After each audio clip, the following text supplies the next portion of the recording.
ಸ್ವಾಮಿ ಕೊರಗಜ್ಜ. ಓಂ ನಮೋ ಭಗವತೆ ವಾಸುದೇವಾಯ. ಇವತ್ತು ನಾಳೆ ಅಂದರೆ ಜೂನ್ 14 ಇವತ್ತು, ಹಾಗೆಯೇ ಜೂನ್ 15 ನಾಳೆ ಅಮಾವಾಸ್ಯೆ ಇದೆ. ಇದನ್ನು ಜ್ಯೇಷ್ಠ ಅಧಿಕ ಅಮಾವಾಸ್ಯೆ ಅಂತ ಕರೀತಾರೆ.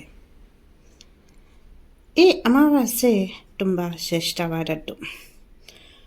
ಪೂರ್ವಜರನ್ನು ಗೌರವಿಸಲು, ಅವರಿಗೆ ನಾವು ಒಂದು ಧನ್ಯತಾ ಭಾವನೆಯನ್ನು ಸಮರ್ಪಿಸಲು, ಅಂದರೆ ನಮ್ಮನ್ನು ಬಿಟ್ಟು ಯಾರೆಲ್ಲ ಆಗಲಿ ಮಹಾದೇವನ ಪಾದ ಸೇರಿದ್ದಾರೆ ಅವರಿಗೆ ಒಂದು ಗೌರವವನ್ನು ಸೂಚಿಸಲು ಈ ದಿವಸ ತುಂಬ ಶ್ರೇಷ್ಠವಾದದ್ದು. ಈ ಅಮಾವಾಸ್ಯೆ ಜೂನ್ 14 ಅಂದರೆ ಇವತ್ತು ಮಧ್ಯಾಹ್ನ ಸುಮಾರು 12:19 ಪ್ರಾರಂಭವಾಗಿ ನಾಳೆ ಅಂದರೆ ಬೆಳಿಗ್ಗೆ ಸೋಮವಾರ 8:23 ಕೊನೆಗೊಳ್ಳುತ್ತೆ. ಈ ಅಮಾವಾಸ್ಯೆಯ ದಿವಸ ನಾವು ಕೆಲವೊಂದು ದಾನಗಳನ್ನು ಮಾಡುವುದರಿಂದ ನಮ್ಮ ಎಷ್ಟೋ ಜನ್ಮರ ಪಾಪಗಳು ದೂರವಾಗುತ್ತೆ. ಹಾಗೆಯೇ ಆರ್ಥಿಕವಾಗಿ ಕೂಡ ನಾವು ಸದೃಢರಾಗಿದ್ದೇವೆ. ಹಾಗೆಯೇ ಸಾಲದ ಸಮಸ್ಯೆ ಇರಬಹುದು, ಮದುವೆ ಆಗದೇ ಇರ್ಬೋದು, ಮಕ್ಕಳಾಗ್ತಾ ಇಲ್ಲ, ಪಿತೃದೋಷ ಸಮಸ್ಯೆ ಇರ್ಬೋದು, ಅಥವಾ ಇನ್ಯಾವುದೇ ಸಮಸ್ಯೆಯಿಂದ ನೀವು ಕೆಲಸ ಸಿಗ್ತಾ ಇಲ್ಲ, ಮದುವೆ ವಿಳಂಬ ಆಗ್ತಾ ಉಂಟು, ನಾವು ಯಾವುದೇ ಒಂದು ಕೆಲಸಕ್ಕೆ ಕೈ ಹಾಕಿದ್ರೂ ಅಲ್ಲಿ ನಮಗೆ ಯಶಸ್ಸು ಸಿಗ್ತಾ ಇಲ್ಲ ಅಂದರೆ ನೀವು ಈ ಒಂದು ದಾನಗಳನ್ನು ಮಾಡಿದರೆ ನೋಡಿ, ಬರುವ ಅಮಾವಾಸ್ಯೆಯೊಳಗೆ ನಿಮಗೆ ಒಂದು ಬದಲಾವಣೆಯನ್ನು ಕಾಣ್ತೀರಾ. ಹಾಗಾದರೆ ಏನೆಲ್ಲ ದಾನ ಮಾಡ್ಬೋದು? ಅನ್ನದಾನ ಮಾಡ್ಬೋದು.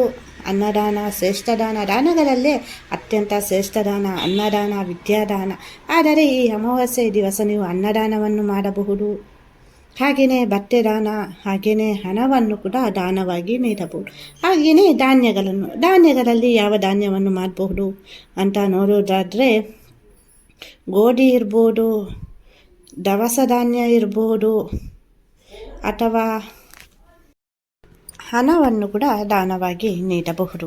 ನೋಡಿ, ನೀವು ಮಾಡುವಂತಹ ಒಂದು ದಾನದಿಂದ ನಿಮ್ಮ ಎಷ್ಟೋ ಸಮಸ್ಯೆಗಳು ದೂರ ಆಗುತ್ತೆ. ನಿಮ್ಮ ಪಿತೃಗಳ ಆತ್ಮಕ್ಕೆ, ಪೂರ್ವಜರ ಆತ್ಮಕ್ಕೆ ಶಾಂತಿ ಅನ್ನೋದು, ನೆಮ್ಮದಿ ಅನ್ನೋದು, ಸದ್ಗತಿ ಅನ್ನೋದು ಸಿಗುತ್ತೆ. ಪಿಂಡದಾನವನ್ನು ಸಹಿತ ಈ ದಿವಸದಲ್ಲಿ ಮಾಡಬಹುದು. ಹಾಗೆಯೇ ನಾಳೆ ಬೆಳಿಗ್ಗೆ ಬೇಗ ಮುಂಜಾನೆ ಸುಮಾರು 8 ಗಂಟೆಗಿಂತ ಮುಂಚೆ ನೀವು ನದಿ ಸ್ನಾನವನ್ನು ಮಾಡಿದರೆ ಅದರಲ್ಲೂ ತುಂಬ ಶ್ರೇಷ್ಠ. ಹಾಗೆಯೇ ಮನೆಯಲ್ಲಿ ನಿಮ್ಮ ಹಿರಿಯರ ಒಂದು ಸ್ಮರಣೆಯನ್ನು ಮಾಡುತ್ತಾ, ಯಾರು ನಿಮ್ಮನ್ನು ಬಿಟ್ಟು ಅಗಲಿದ್ದಾರೆ ನೋಡಿ, ಅವರ ಫೋಟೋ ಇದ್ದರೆ ಅವರ ಪಟಕ್ಕೆ ಒಂದು ದೀಪವನ್ನು ಹಚ್ಚುವುದಿರ್ಬೋದು, ಅಥವಾ ಧೂಪವನ್ನು ತೋರಿಸುವುದಿರ್ಬೋದು, ಅಥವಾ ಅವರಿಗೆ ಏನು ಇಷ್ಟವೋ ಪ್ರಿಯವಾದದ್ದು ಆ ಒಂದು ಸಿಹಿ ತಿಂಡಿಯನ್ನು, ಖಾರದ ತಿಂಡಿಯನ್ನು ಕೂಡ ನೀವು ಅವರಿಗೆ ನೈವೇದ್ಯವಾಗಿ ಒಂದು ಇರಬಹುದು. ಸೊ ಈ ಎಲ್ಲ ಕೆಲಸವನ್ನು ಮಾಡೋದ್ರಿಂದ ನಿಮ್ಮ ಜೀವನದಲ್ಲಿ ತುಂಬ ಪ್ರಗತಿಯನ್ನು ಕಾಣ್ತಾ ಹೋಗ್ತೀರಾ. ಒಂದು ಸಲ ಈ ಒಂದು ಕೆಲಸವನ್ನು ಮಾಡಿ ನೋಡಿ ಯಾರೇ ಇರ್ಬೋದು ಮನೆಯಲ್ಲಿ. ಸೊ ನಾವು ಅವರ ಜೊತೆ ಕಳೆದಂತಹ ಕ್ಷಣಗಳಿರ್ಬೋದು, ಇವಾಗ ಅವರು ಇಲ್ಲ ಅಥವಾ ನಾವು ಅವರನ್ನು ನೋಡೇ ಇಲ್ಲ, ಇದೆಲ್ಲ ನಾವು ಮಾಡಬೇಕಾ ಅನ್ನುವ ಪ್ರಶ್ನೆ ಬೇಡ.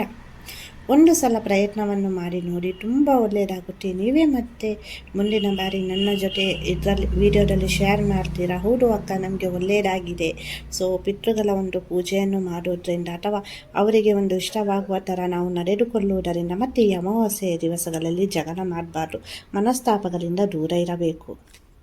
ನನ್ನ ಆರಾಧ್ಯ ದೇವರ ಕೊರಗಜ್ಜ ಹಾಗೂ ಮಹಾದೇವ ಮಹಾವಿಷ್ಣುವಿನ ಆಶೀರ್ವಾದ ಸದಾ ನಿಮ್ಮ ಮೇಲೆ ಇರಲಿ ಅಂತ ಪ್ರಾರ್ಥಿಸ್ತೇನೆ. ಎಲ್ಲರಿಗೂ ಒಳ್ಳೆಯದಾಗಲಿ.